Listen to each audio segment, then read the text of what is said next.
Hi all, Psychopathic here once again. How you all doing? Nice sunny day today. Winter's coming, autumn's coming, something's coming, all the leaves are falling off the trees out the back. So it's a bit of striker gameplay on Dome, on Modern Warfare 3, and it's got range on this I think. And just trying to use the striker, rank it up a bit with the double weapon XP. And I think now I've actually got it right to the top with guns and extended mags and all that sort of nonsense. Anyway, this is PS3 gameplay. I don't know if I've already said that or not. It's not Xbox. One thing I have found with the PS3 and the Xbox is the hit detection, lo and behold, for some reason, seems to be stronger on the PS3 with the striker than it does on the Xbox. Or maybe it's just me being stupid.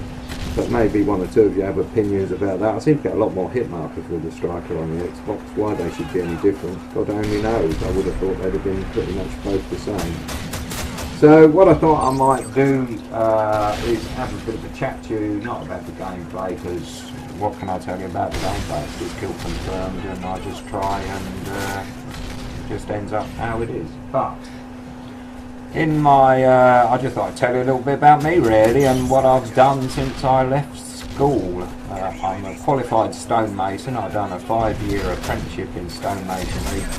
I've never done it since, but if you ever need a headstone making, I could probably still remember how to do that, and probably still remember how to make a fireplace as well, and carve things out of stone. Maybe I should go back to that. I think there's good money doing that, but it's too cold for me. I hated the winters up on top of scaffolding and buildings and stuff like that. So, and that was done in Cambridge as well, and obviously it's a university city, so there's plenty of work. Anyway, that's besides the point.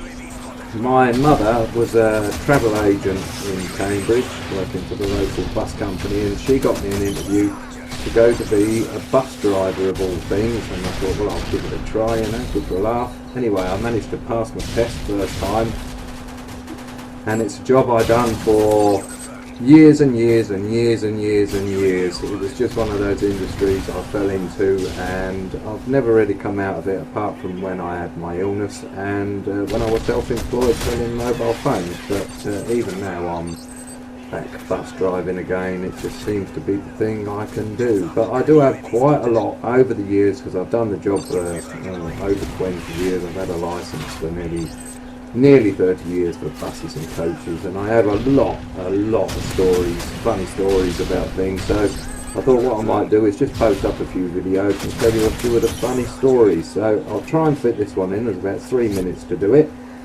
Basically, I was working for a coach company that used to run airport transfers from Cambridge via Luton, Gatwick and Heathrow. And when you took your coach over to do your trip, you actually met it at Cambridge bus station from the driver coming in from the previous trip. So the guy brings the coach in, and they're all quite smart modern coaches, and there was this really strange knocking noise coming from this coach. As I walked down the side of it, I could hear a banging noise. And the driver opened the door, and I said to him, "What's that noise going on with this? What's the matter with this? It sounds terrible." He said, "That's been doing that since I left Heathrow." He says, "It doesn't seem to affect the performance of the vehicle at all. It's got the proper power, there's no warning lights on the dashboard, and everything's all good." And he said, "Noise is intermittent. It will start, then it will stop, then it will start, then it will stop." And he said it's random as well. So he said, "I've just kept going basically." So I said, "Well, switch engine off, and I'll help you unload the luggage and that, and you know, I'll load my passengers up." Anyway, he switched engine off, and this noise, this banging noise, it sort of came again, even with the engine switched off. So I says, "Well, what the heck is that? How come it's still banging with the engine switched off?" And he was scratching his head and goes, "Well, I'm not really sure." So as we walked down the side of the coach, and this banging got louder and louder and louder, it was coming from the rear end of the coach. And it turns out when we opened the boot, much to our surprise, there was a Chinese man in the boot, and I was only a young lad. I suppose I was about 23 years old, and I pissed myself laughing because I never seen a man look so dirty and dusty.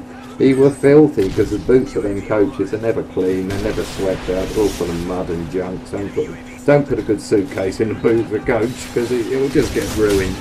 So anyway, it turned out what had happened was the guy had got on at Heathrow Airport, got on the coach, the driver had left the boot open and just visited the restroom, come back, slammed the boot shut and drove off. And this guy, the Chinese guy, unbeknown to the driver, had got off the coach, gone into the boot, climbed in the boot to retrieve his current MP3 player. It was probably a radio cassette player in those days, his personal cassette player.